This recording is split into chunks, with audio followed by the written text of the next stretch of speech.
Sociology में sleepy classes एक platform है यूट्यूब पर। उनकी सोशियोलॉजी की लेक्चर सीरीज फॉलो की। So I did a sleepy classes YouTube marathon. Okay. I would binge sleepy classes day and Okay. night. Sleepy classes के मैंने सारे लेक्चर्स बहुत रिलीजियसली फॉलो करे हैं। मेरा स्लीपी के साथ इंटरेक्शन हुआ और मैंने जो हमारी वीडियो सीरीज सोशियोलॉजी पे सर पड़ी हुई है बहुत ही हेल्पफुल है। मैंने स्लीपी क्लासेस की ऑनलाइन वीडियोस देखी।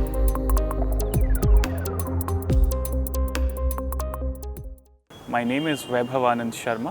In the Civil Services Examination of 2023, I have got rank All India 58.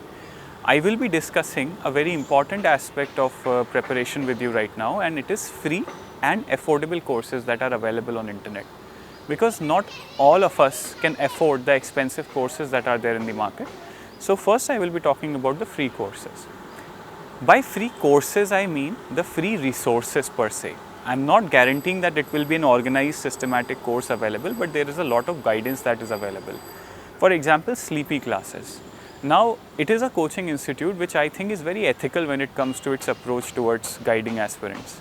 They never cut when an aspirant is discussing from where he or she took help, and they also give a very good quality free guidance. For example, in the sociology optional also, if you look at the videos that have been made by sleepy classes, they're very good.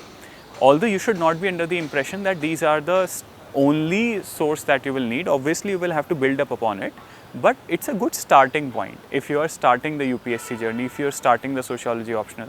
And also right before prelims there are a lot of questions that come for free by the CP classes. There is PYQ marathon, there is also road to prelims and playlists like that which really helps. Especially the science and technology part. I have been observing that in my various attempts at prelims in which I qualified too, especially the science and technology part. I forgot the name of the sir, I'm so sorry. But many times the questions that were discussed by the Sleepy Classes playlist, they helped me in cracking the exact questions that came around that topic in prelims. And I think that is what I would say. And also the economics playlist is brilliant. So sleepy classes is one aspect that you can refer to. Also there is a snapshot 12-hour current affair marathon that is conducted by Sudarshan Lodha sir. He runs a very honest institute named Target UPSC. I think it's Pune based. And if you are willing to give just a brush up to your current affairs, and you have referred to whatever source of current affair you might be referring to, and you want to just have a brush up for it, then I think the 12-hour marathon by Dr. Sudarshan Lodha is one that you can refer to. This is another free resource. Third free resource, obviously PT 365 and various other magazines that we have been talking to. We have been referring to, all of us know about it. And other things that I would say is that in Vision IAS Coaching Institute, there is a Abhyas mains test series that is happening right before mains. So many a times it happens that I was referring to Ishita Kishore ma'am's copy and other toppers' copy who wrote Abhyas. I was not able to write Abhyas because it happens at many offline centers and none of it was near my own city. But I referred to Ishita Kishore ma'am's answer sheets. And I was pretty sure that if Ishita Kishore ma'am is writing this quality of answer right before mains, 10 days before mains, 15 days before mains, because Abhyas happens roughly around that time, then if I reach roughly at this level, then it is possible that I can also get into the service. Maybe not that great rank, but I will at least get into the service. So this is a very exceptional free resource that you can refer to, the Abhyas test copies that toppers write right before mains, because that's the level you have to peak. And one more free resource that I would like to tell you all is the Telegram channel of Piyush Kumar sir. He is Peeyush Kumar sir. He is an ethics teacher right now. I think he teaches at Wajiram, but he has its own YouTube channel also, in which he sometimes discusses various aspects of our ethics syllabus like probity, etc. And also he has a Telegram channel. I think you should join it because this are absolutely free. And he gives many examples, ethical examples, and he also teaches you how to look at the newspaper, look at what is happening in the current affairs, current happenings from the ethical perspective. So I think this is a very excellent free resource. One more free resource or Telegram channel that I would like to refer to is IAS PCS Pathshala, right? So none of the things that I am telling you right now is endorsed. I have not received any money regarding it. I am not saying it out of money. These are actually what I used to refer to. IAS PCS Pathshala is an excellent Telegram group. It is run by a current PCS officer.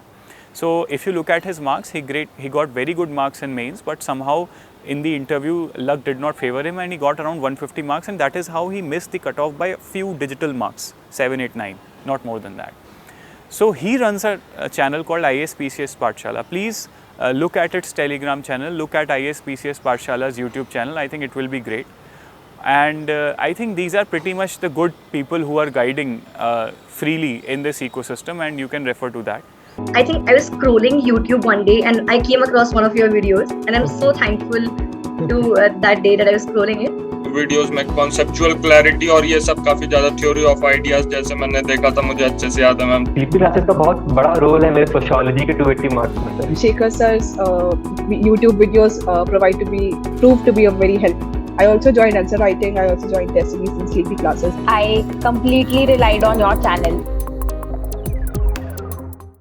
एक और पहलू जिसके लिए मुझसे कहा गया था कि मुझे बात करनी है, वो है anxiety management during UPSC preparation. मुझे लगता है ये काफ़ी इंपॉर्टेंट पहलू है, क्योंकि हम सब अलग अलग कारणों से इस प्रिपरेशन में आते हैं। हम में से कुछ का कोर रीज़न होता है कि उन्हें सोसाइटी में कुछ गलत दिखता है और उसको वो ठीक करना चाहते हैं। हम में से कुछ अपने पेरेंट्स को प्राउड फील कराना चाहते हैं। कुछ हम में से अपने लिए एक बेहतर करियर, एक ऑनेस्ट करियर भी बनाना चाहते हैं कि भाई हमारी ज़िंदगी अच्छे से कट जाए, हम एक अच्छे से करियर में अपनी ईमानदारी से अपनी नौकरी करें। हमारे कारण अलग अलग हो सकते हैं, पर मोस्टली हम सबका एक बुके ऑफ रीजंस होता है, इसमें shades of all these reasons होते हैं। हम सब सोसाइटी की हेल्प करना चाहते हैं, अपने पेरेंट्स को भी प्राउड फील कराना चाहते हैं, खुद के लिए भी मान सम्मान चाहते हैं। तो इंसान होने के नाते हम सबकी अपने आप से ये सब एक्सपेक्टेशंस होती हैं, लेकिन कभी कभी यही एक्सपेक्टेशंस हमें एंग्शियस बना देती हैं, है ना। यही एक्सपेक्टेशंस हमें थोड़ा बर्डन कर देती हैं, हमारे शोल्डर्स को बहुत ज़्यादा भारी बना देती हैं। तो कहीं ना कहीं जो चीज़ हमारे लिए हेल्प करने की थी, हमें मोटिवेट करने की थी, हमें प्रोपेल करने के लिए थी, वही चीज़ हमें पीछे खींचने लगती है। तो हमें इस चीज़ में थोड़ा सा स्मार्ट होना है, थोड़ा सा प्रोडक्टिव होना है, हमें थोड़ा लार्जर पिक्चर को भी देख के चलना है, और हमको ये समझना है कि this exam is not the end of the life, right. Tension कभी ख़त्म नहीं होती। अभी मैं सेलेक्ट हो गया हूँ, आई एम श्योर दैट आपको ये लग रहा होगा बहुत ही फर्स्ट वर्ल्ड प्रॉब्लम्स हैं, लेकिन मेरे बहुत सारे कलीग्स हैं, मैं खुद भी उनमें से एक हूँ, जिन्हें कैडर की टेंशन है कि यार हमें कहाँ डाला जाएगा पूरे देश में। सो ये टेंशन अब बहुत बड़ी टेंशन बन गई है सेलेक्ट होने के बाद भी। जो IRS बने हैं, इट्स अ ग्रेट सर्विस, वो फिर अटेम्प्ट करने की सोच रहे हैं, उन्हें अभी भी प्रीलिम्स की टेंशन है कि हमें IAS बनना है, हमें IPS बनना है। सो टेंशन कभी ख़त्म नहीं होगी। और अगर आप ऐसी स्थिति में हैं इस प्रिपरेशन के दौरान जिसमें कि आप सुसाइड करने की सोच रहे हैं या फिर आप कुछ गलत कदम उठाने की सोच रहे हैं, मैं आपसे हाथ जोड़ के ये रिक्वेस्ट करना चाहता हूँ कि प्लीज़ अपने पेरेंट्स के बारे में थोड़ा सा सोचिए, अपनी सोसाइटी के बारे में सोचिए, और ये भी सोचिए कि आप ज़िंदगी में बहुत कुछ कर सकते हैं। This exam is really not the end of the road. जिस दिन मेरा रिज़ल्ट आया था उसके शायद 1 या 2 दिन बाद ही मुझे मुखर्जी नगर की एक न्यूज़ पता चली। मैं उस बहन का नाम तो नहीं जानता, पर उसने सुसाइड कर लिया था।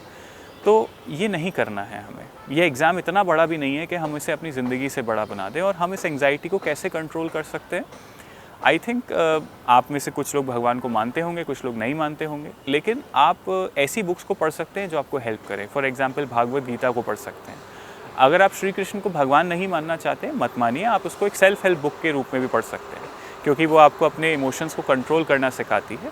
और हम सब अपने इमोशंस को 100% कंट्रोल तो नहीं कर पाते, हम सब इंसान हैं, हमसे गलती हो जाती है, लेकिन फिर भी हम रफली अपने आप को ऐसे ट्रेन कर सकते हैं कि बहुत ज़्यादा अगर सिचुएशन ख़राब हो गई तो हम एक लार्जर देन लाइफ पर्सपेक्टिव भी लेके चल सकें, ताकि हमें कोई भी माइक्रो रियलिटी ओवरवेल्म ना करे।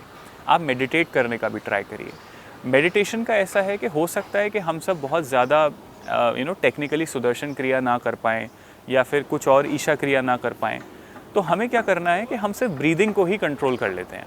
तो हम 5-10 मिनट दिन में निकाल के, चाहे सुबह के समय या शाम के समय, आप सिर्फ अपनी ब्रीदिंग को ही सुन लीजिए। मैं तो इतना ही करता था, मैं कोई एक्सपर्ट नहीं हूँ योगा में या ब्रीदिंग में या फिर प्राणायाम में। मैं अपनी ब्रीदिंग को ही सुन लेता था, और उससे एक फ़र्क ये आया कि मुझे सोते वक्त सपने आने बंद हो गए थे। तो मैं जब सोता था तो मुझे कोई ऐसे सपने नहीं आते थे जो मुझे स्ट्रेसफुल करें या फिर मेरे दिमाग किसी और जगह चल रहा है सोते हुए भी। मैं सोता था तो I used to sleep like a baby. तो ये एक बेनिफिट आपके पास आएगा, और आप जब उठेंगे तो एक फ्रेश पर्सपेक्टिव से दिन को शुरू करेंगे। डिजिटल मीडिया को जितना हो सके प्लीज़ मिनिमाइज़ करिए। मैं अभी जब सेलेक्ट हुआ हूँ तब मैं इंस्टाग्राम पे आया हूँ, और मैंने देखा मेरे पास हंड्रेड्स ऑफ रिक्वेस्ट हैं मैसेज रिक्वेस्ट लोगों की, और उसमें कोई ये कह रहा है कि उसकी गर्लफ्रेंड ने उसको डंप कर दिया, कोई लड़की कह रही है कि बॉयफ्रेंड ने डंप कर दिया। सब मुझसे राय भी मांग रहे हैं कि प्रिपेयर कैसे करें, और फिर ये भी कह रहे हैं इमोशनल टर्मोइल हुआ है। तो मैं कहीं ना कहीं देख के ये सोचता था कि इतनी सारी इमोशनल प्रॉब्लम्स, और आप इंस्टाग्राम पे हो और आप यूट्यूब भी चला रहे हो फालतू में, आप इंस्टाग्राम भी चला रहे हो, लोगों को देख भी रहे हो, आपको ये समझ में आना चाहिए कि जो इंस्टाग्राम पे लोग अपनी फ़ोटोज़ अपलोड करते हैं वो उनकी लाइफ की एक बहुत ही ग्लैमराइज पिक्चर है। चाहे वो मेरा इंस्टाग्राम हो, किसी और का हो, वो एक ग्लैमराइज पिक्चर है, वो हमारी लाइफ की रियलिटी नहीं है। ठीक है, there is always a stinky and ugly side which is always hidden. Nobody projects that on Instagram pictures. So I would say that Instagram में लाइफ बहुत फैंसी लगती है, पर रियल लाइफ में लाइफ थोड़ी आधार कार्ड की पिक्चर जैसी होती है। तो आपको किसी से भी जो है एक रिलेटिव डिप्रीवेशन में आने की ज़रूरत नहीं है। अपने आप को रिलैक्स रखिए, ये एग्ज़ाम नहीं होगा तब भी हम कुछ बहुत बेहतर कर लेंगे। प्लान बी के बारे में फ़ोकस करना कहीं भी तरीके से दुर्बलता नहीं है, निर्बलता नहीं है, ये बहुत ही स्मार्ट तरीका है। अगर आपने 1-2 साल इस प्रिपरेशन में लगा दिए हैं, आप प्लान बी को भी खूबसूरत एक प्लान बनाइए, उसके लिए भी थोड़ा सा एक्साइटेड रहिए, आपकी टेंशन कम होगी।